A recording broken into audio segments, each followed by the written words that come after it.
Tersebutlah kisah satu cerita, cerita bermula kisah derita. Sedihnya ibu, kecewa hatinya, dihalau oleh anak kandungnya. Assalamualaikum kawan-kawan. Hari ini saya Nurul Iman Sumaya binti Ahmad Jamaluddin dari Sekolah Kebangsaan Sri Maulana Pekan ingin menyampaikan sebuah cerita yang bertajuk Si Tanggang Anak Derhaka. Di dalam sebuah kampung tinggallah sepasang suami isteri yang bernama Si Tadang dan Si Dirumah.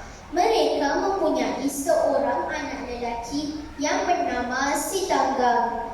Kehidupan mereka amatlah miskin. Si Tanggang merupakan seorang kanak-kanak yang mempunyai cita-cita yang tinggi. Akan tetapi, hidupnya yang serba kekurangan menjadi penghalang cita-citanya. Pada suatu hari, Si Tanggang terlihat sebuah kapal besar yang berlabuh di muara sungai berhampiran rumahnya. Dia pergi mencuba nasib berjumpa nakoda kapal tersebut untuk meminta dijadikan anak kapal.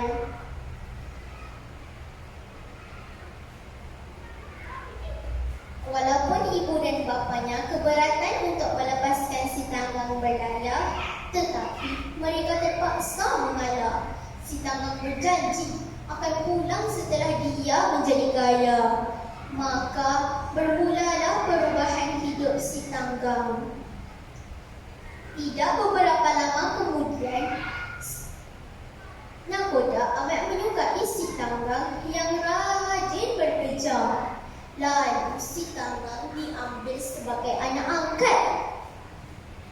Apabila nakoda uzur, Si Tanggang dilantik sebagai nakoda baru. Dia digelar nakoda Tanggang. Si Tanggang amat cekap berniaga. Dia menjadi kaya raya dan namanya menjadi terkenal. Kehebatan Si Tanggang sampai ke telinga Sultan. Tidak beberapa lama kemudian, Sultan mengahwinkan Si Tanggang dengan puterinya. Si Tanggang membawa istrinya berada di merata tempat dan negeri.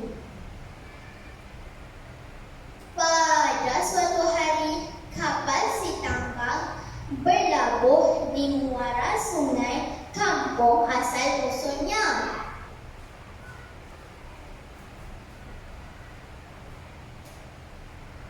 Kedua ibu dan bapanya berasa amat gembira. Mereka mendayung sampan menuju ke kapal Si Tanggang. Apabila tiba, seorang anak kapal melarang mereka masuk. Si Tanggang malu melihat keadaan ibunya yang daif. Ibunya memanggil-manggil Si Tanggang, tetapi Si Tanggang berpura-pura tidak mengenali mereka. Apabila istrinya bertanya, Si Tanggang mengatakan bahawa ibu dan bapanya sudah tiada. Si Tanggang menghalau mereka. Ibu dan bapanya mendayung ke daratan dengan perasaan sedih dan kecewa. Apabila tiba di daratan, ibunya memandang ke langit dan berdoa, "Oh Tuhanku, tunjukkanlah kepada anak kandungku Si Tanggang bahawa akulah ibu kandungnya." Tiba-tiba angin bertiup kencang dan petir berdentum. Laut bergelora dan kapal Si Tanggang terumbang-ambing dipukul ombak. Ketika itulah Si Tanggang sedar bahawa Tuhan telah mengabulkan doa ibunya. Si Tanggang juga sedar bahawa dia akan menerima balasan kerana telah menderhaka. Akhirnya Si Tanggang menjerit sekuat hati dan meminta ampun kepada ibunya. "Ibu, apa ampunkan tangga. Ibu, ampunkan tangga. Tanggang tersedak kejamnya laku, barulah berteriak memanggil ibu. Ibu sudah tiada di situ, seluruh bahtera menjadi batu. Tetapi penyesalan sudah tidak berguna lagi. Kapal Sindanggang pecah akibat dipukul ombak yang kuat. Apabila ribut reda, si Tanggang, isterinya, kapalnya dan semua anak kapalnya telah bertukar menjadi batu. Oleh itu kawan-kawan, kita perlulah menghormati ibu dan bapa kita yang telah membesarkan kita. Kita juga janganlah menderhaka kepada ibu dan kita. Janganlah kita menjadi seperti si Tanggang, sesal dahulu pendapatan, sesal kemudian tiada gunanya.